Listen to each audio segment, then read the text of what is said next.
Saludos, soy Antonio Manfredi de Acción Psoriasis, periodista, y estamos continuando con nuestras actividades del mes de mayo de este 2024. Estamos teniendo una serie de entrevistas, todas ellas muy interesantes, destinadas a que ustedes, los pacientes, tengan la máxima información posible sobre cada una de nuestras patologías. Hoy lo vamos a dedicar a la artritis psoriásica, que sufre aproximadamente un 20% de aquellos pacientes que también debutan en psoriasis. Tema muy interesante. Yo también soy paciente de artritis psoriásica y creo que tenemos que tener en cuenta una serie de elementos que enseguida vamos a ir descifrando. Para ello, tenemos la suerte de contar en Acción Psoriasis con la colaboración de la doctora Mariluz García Vivar. Doctora, buenos días y muchísimas gracias, antes de nada, por haber hecho un hueco en su agenda. Buenas gracias, digo buenos días, Alfredo, y muchas gracias por haber contado conmigo. A ver, me parece que es un lujo y un placer estar pues, en contacto con las asociaciones y bueno, pues estoy dispuesta para lo que me queráis preguntar. Muchísimas gracias. La doctora García Vivar es responsable del servicio de reumatología del Hospital de Basurto en Bilbao. Ella estudió medicina en la Universidad del País Vasco, hizo su especialidad asumir también en ese hospital, por tanto está ya muy desarrollada, desarrolla esta responsabilidad desde el año 2012, tiene a su cargo pues un buen número de reumatólogos, de asistentes, es decir, lo que ocurre normalmente en un servicio de reumatología de los hospitales españoles. Doctora, siempre, por favor, lógicamente le ruego, en un lenguaje asequible para nosotros los pacientes, ¿podemos considerar que la artritis psoriásica es una enfermedad, una patología distinta a la psoriasis, o la artritis psoriásica podríamos decir que es una comorbilidad, es decir, una serie, una patología añadida? ¿Cómo le parece que podamos definir este elemento? A ver, vamos a considerar que las enfermedades se pueden ver desde diferentes puntos de vista. Entonces, hay una entidad propia que es la artritis psoriásica, que si recordáis, porque yo creo que todos los pacientes sois, todos los de acción psoriasis son bastante expertos y tienen mucha información, si recordáis, los criterios CASPAR no exigen que el paciente tenga psoriasis. O sea, hay un volumen que es pequeñito, pero hay un volumen de pacientes que no van a tener psoriasis y van a tener diagnóstico de artritis psoriásica. Desde mi punto de vista, la artritis psoriásica es una entidad independiente. Lo que pasa es que sucede en pacientes que ya tienen psoriasis en su mayor parte. Se pueden considerar que son dos enfermedades inmunomediadas diferentes. Una afecta a la articulación y otra afecta a la piel. Si hablamos con un dermatólogo, nos va a decir que hay un concepto más amplio, que es el de enfermedad psoriásica. Entonces, la artritis psoriásica la va a considerar una comorbilidad. Al final es un poco una cuestión de clasificación. Lo que nos interesa es lo que tiene cada paciente. Pero bueno, cómo lo Entendido. llamemos es un tema más semántico que Bueno. otra cosa. Sí. Claro, lo que está claro, doctora, por dejar el concepto perfectamente claro, que son ustedes, los reumatólogos, quien deben asumir el tratamiento y el seguimiento de un paciente que debuta en artritis psoriásica, con independencia de que antes tuviera solo psoriasis y por lo tanto también esté atendido por el correspondiente servicio de dermatología. Pero siempre es el reumatólogo el, digamos, el clínico de referencia. Estamos de acuerdo, ¿no? Sí, claro. Obviamente la patología articular inflamatoria, el especialista de referencia es el reumatólogo. Y Claro. bueno, idealmente si el paciente puede acceder a alguna unidad multidisciplinar, pues esto sería fantástico. Sí. ¿Ustedes Porque tienen esa unidad en Basurto? sí, sí, sí, tenemos, sí. Tenemos desde el 2011 una consulta conjunta en la que pasa dermatología y reumatología. Bueno, pues tienen mucha suerte sus pacientes, que efectivamente es una demanda de acción psoriasis la multidisciplinar, como usted bien acaba de decir, no en todos los hospitales lo hay, son excepciones, pero esperemos que el ejemplo, por ejemplo, del Hospital de Basurto pueda continuar. Ha mencionado usted, doctora, en su respuesta anterior el concepto de inmunomediada, que también a veces aparece de manera poco clara, como queriendo, digamos, unir o meter en una misma caja una serie de patologías aparentemente distintas. Vamos a aclarar este concepto, si le parece, que es una inmunomediada. A ver, las enfermedades inmunomediadas son enfermedades muy variadas, como has comentado tú, que es verdad que o sea, su presentación puede afectar a distintos órganos. Es verdad que tienen en común una alteración del sistema inmune y es verdad que tienen en común una base genética.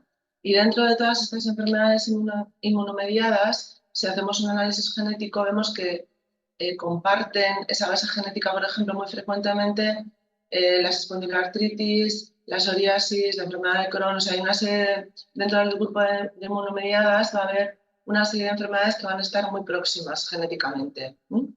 Y por esto muchas veces el concepto es un poco confuso, porque lo mismo podemos estar hablando de lupus, que podemos estar hablando de diabetes, que alteraciones tiroideas, pero es verdad que dentro del análisis genético hay un grupito que es la que nos ocupa en este momento, que son las espondiloartritis con sus enfermedades relacionadas, que sí que, tienen, que están muy próximas digamos, genéticamente.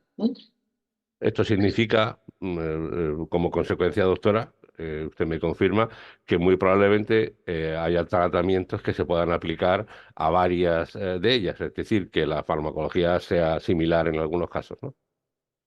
A ver, eso significa muchas cosas. En primer lugar, significa que puede haber una tendencia familiar, ¿m? Y eso quiere decir que hay pacientes que van a tener familiares con la misma enfermedad inmunomediada, hay pacientes con psoriasis que van a tener familiares con psoriasis, hay pacientes con psoriasis que van a tener familiares con Crohn o con colitis, y va a haber pacientes con psoriasis que van a tener familiares con psoriasis y con artritis psoriásica o solo con artritis o con espondilitis. Eso por un lado. Por otro lado, lo que significa es que tienen en general unas comorbilidades bastante similares, porque también están dentro de este grupo de inmunomediadas, pues diabetes, síndrome metabólico.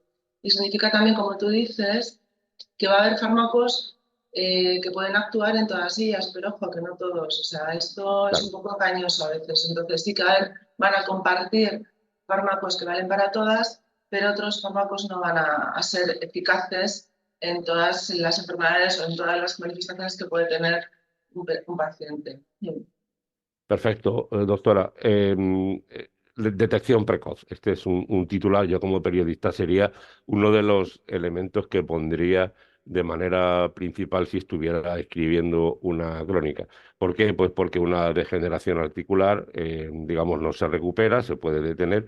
Por lo tanto, debemos estar atentos a qué. Es decir, ¿qué tiene que saber un paciente para que en el momento en que detecte algo acuda a su servicio de reumatología?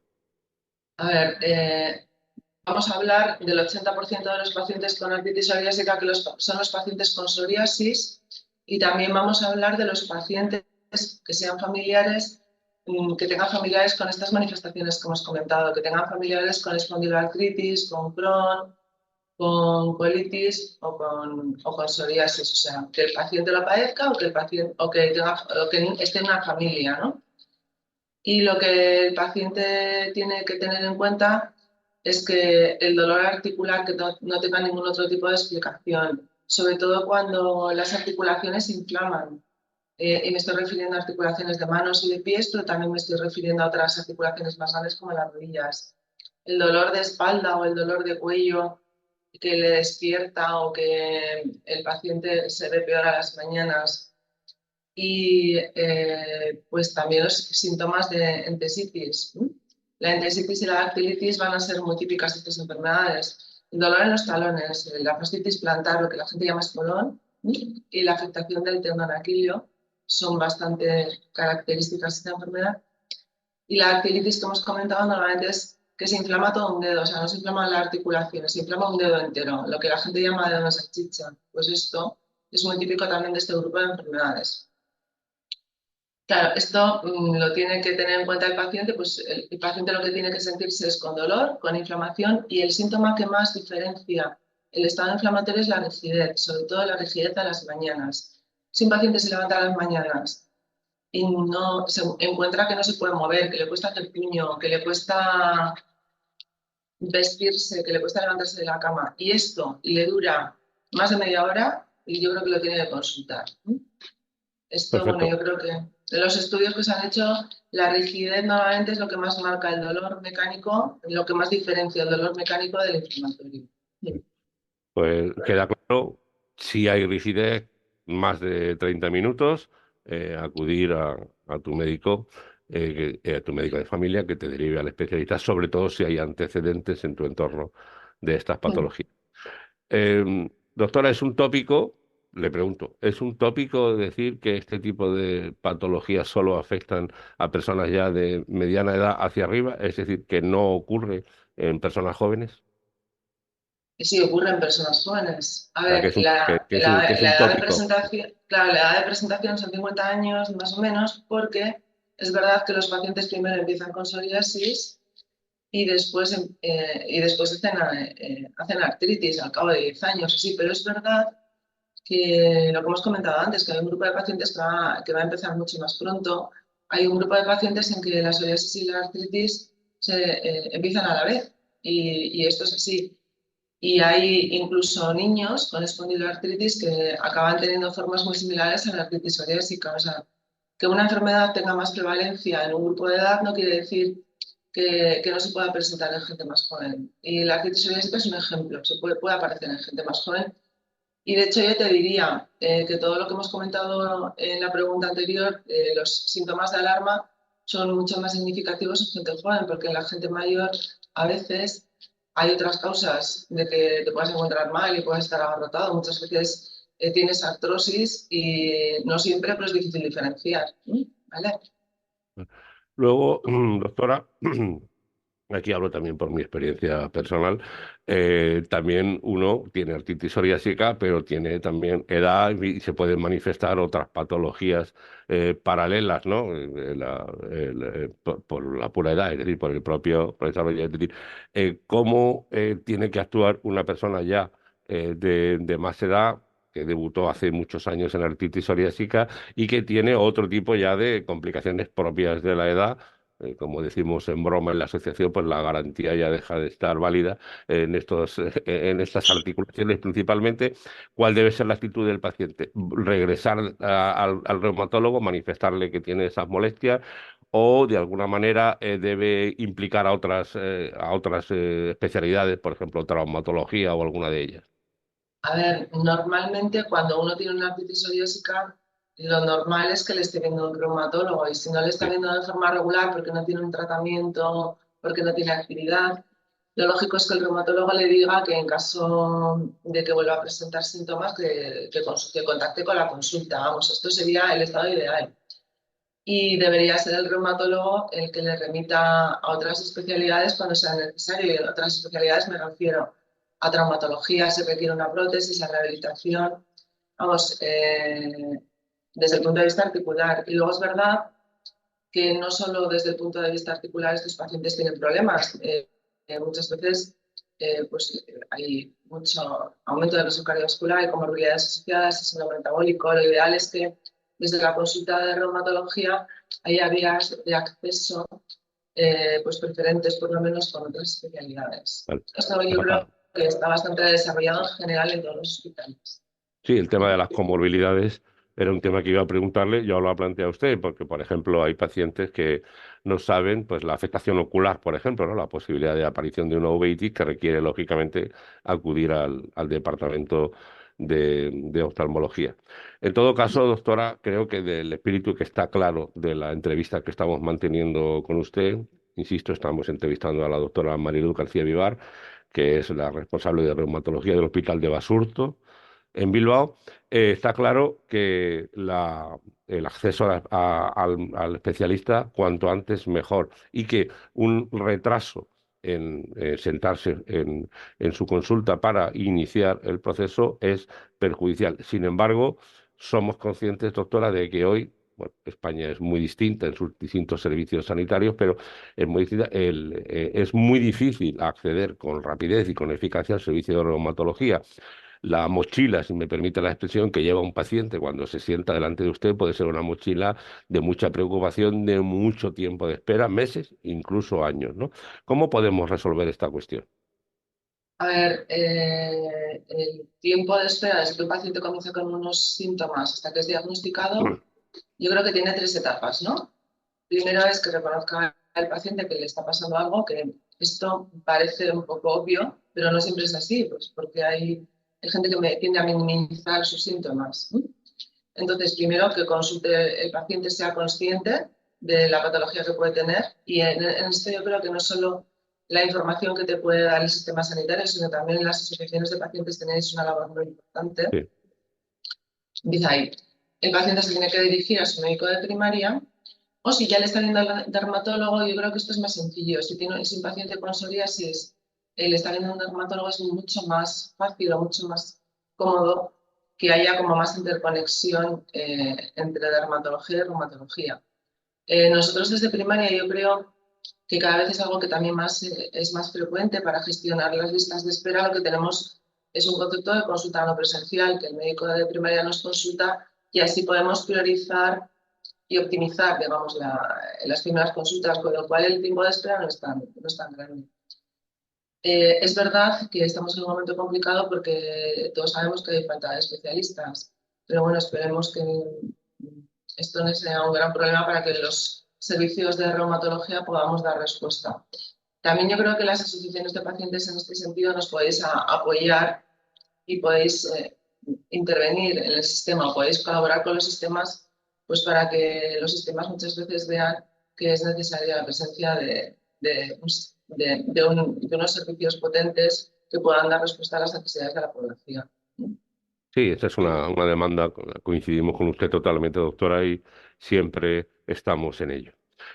Doctora, hemos hablado muchas veces de tratamiento y las que nos quedan por hablar, pero de verdad que a mí a veces me sorprenden algunas cuestiones. No hace mucho un señor cuya hija había debutado en artritis psoriásica vino a la asociación y dijo con rotundidad, yo quiero que a mi hija le pongan un biosimilar.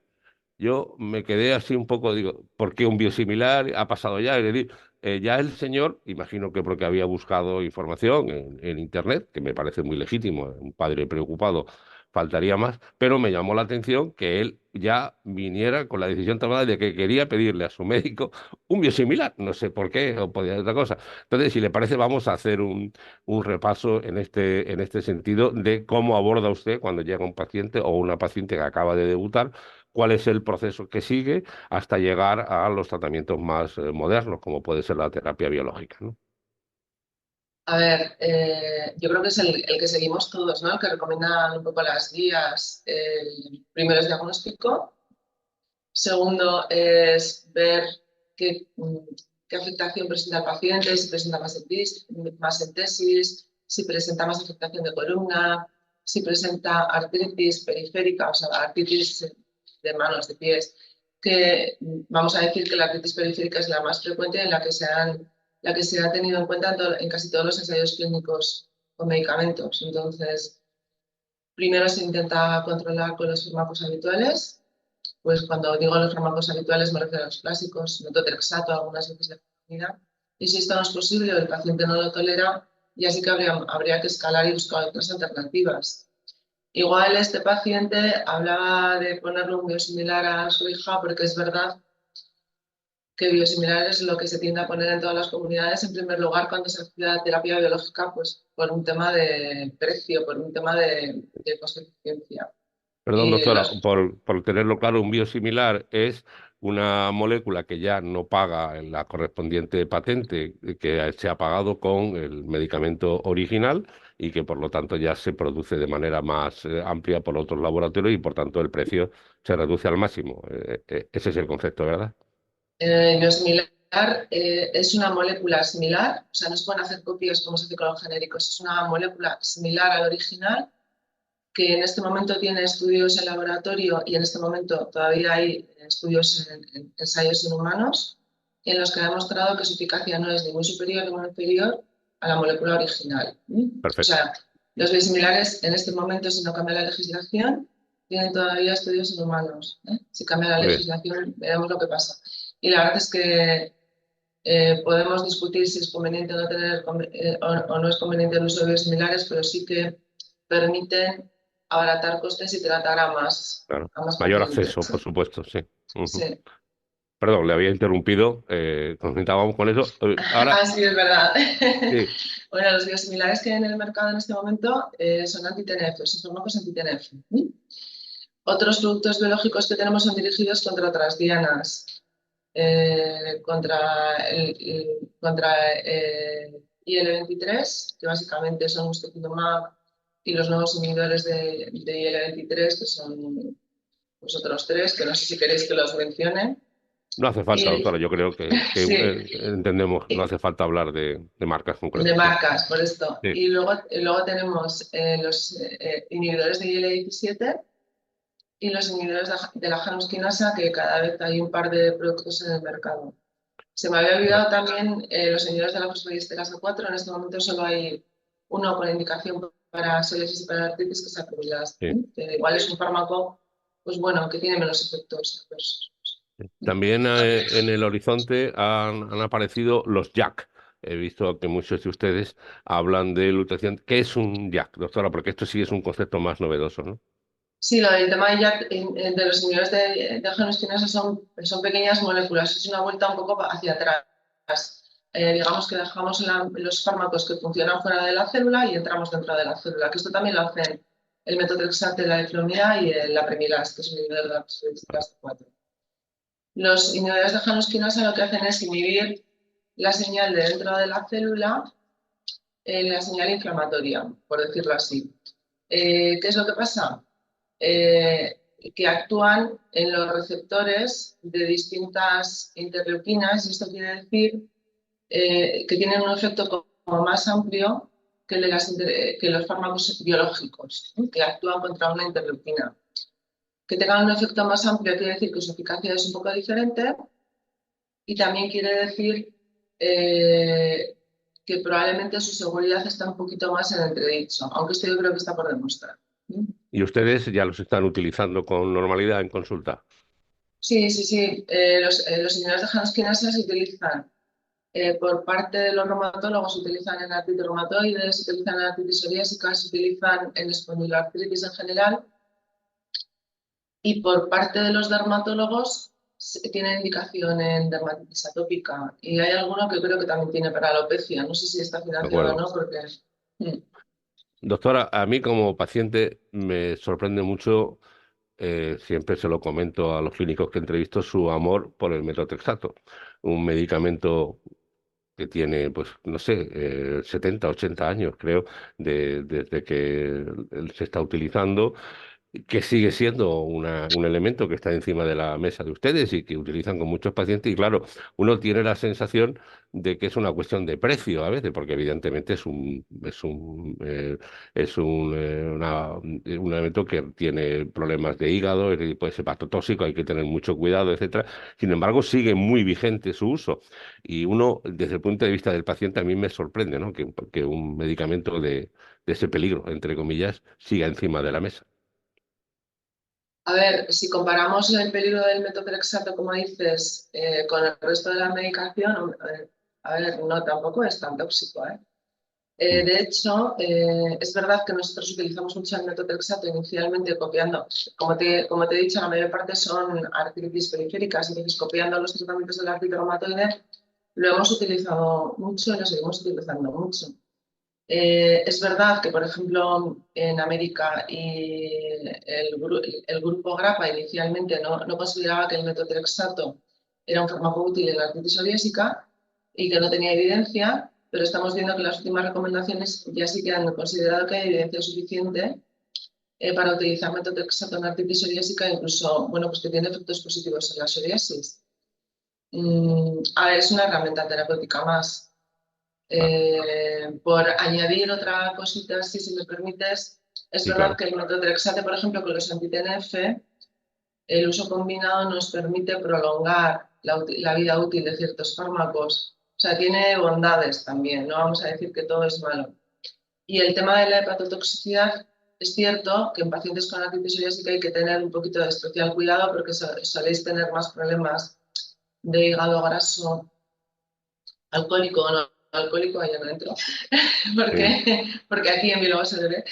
Entonces, bueno, es verdad que el metotrexate sí que da algún problema más hepático, y bueno, no solo hepático, ¿eh?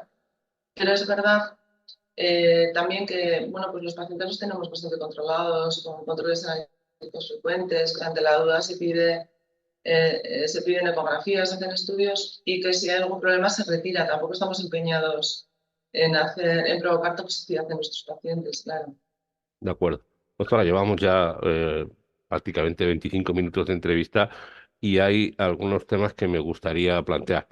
Obviamente, lo lógico sería que un paciente que debutó en psoriasis en su día no debutara nunca en artritis psoriásica. Es decir, que ustedes, los dermatólogos, perdón, y los reumatólogos, se pudiera arbitrar una fórmula en el que se viera, ¿cómo lo diría? Dice, este o esta paciente vemos que tiene una posibilidad mayor de desarrollar artritis y tal vez podemos actuar antes, que sería lo ideal.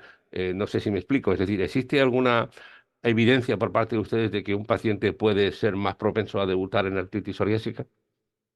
Sí hay, a ver, sí que hay estudios que intentan, digamos, establecer biomarcadores de progresión a artritis. Lo que está demostrado es que los pacientes que tienen psoriasis más severa, los más obesos, los que tienen historia familiar y los que tienen dolores articulares, aunque no tengan inflamación, pues muchas veces hacen artritis. Bien. Que podamos prevenir la aparición de la artritis, bueno, pues es un tema muy interesante y probablemente en algún paciente se pueda hacer. Esto es verdad.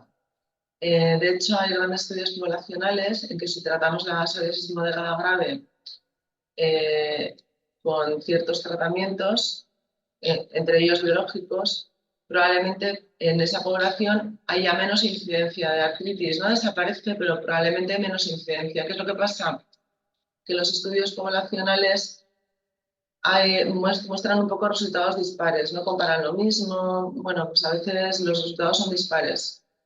Y en este sentido, bueno, pues está trabajando mucho y cada vez estamos identificando más qué pacientes pues, están en el estadio, digamos, de preartritis, cuando todavía no tienen una artritis psoriásica clara. ¿Mm? Ya, A esa futuro, sería, no, a doctora, yo futuro, le iba a preguntar por el futuro, es decir, esa sería una de las claves del futuro, de su especialidad, ¿no? sí, pero fíjate, yo creo que esta es una de las claves del futuro más de los dermatólogos, Ajá, pero bueno, necesitamos de entrada establecer, hacer un trabajo conjunto. sí, También te digo que hay pacientes que están con tratamiento biológico y hacen artritis. No va a sí, claro, desaparecer del todo, ¿eh? No va a desaparecer. claro, claro, sí, lo ideal. Y, doctora, por ir terminando, vida diaria de un paciente con artritis psoriásica, ¿qué tipo de ejercicio se recomienda, alimentación, es decir, cuál debe ser para intentar mantener una calidad de vida que al final es lo que uno pretende, ¿no? Una calidad de vida que te permita hacer tus actividades con normalidad.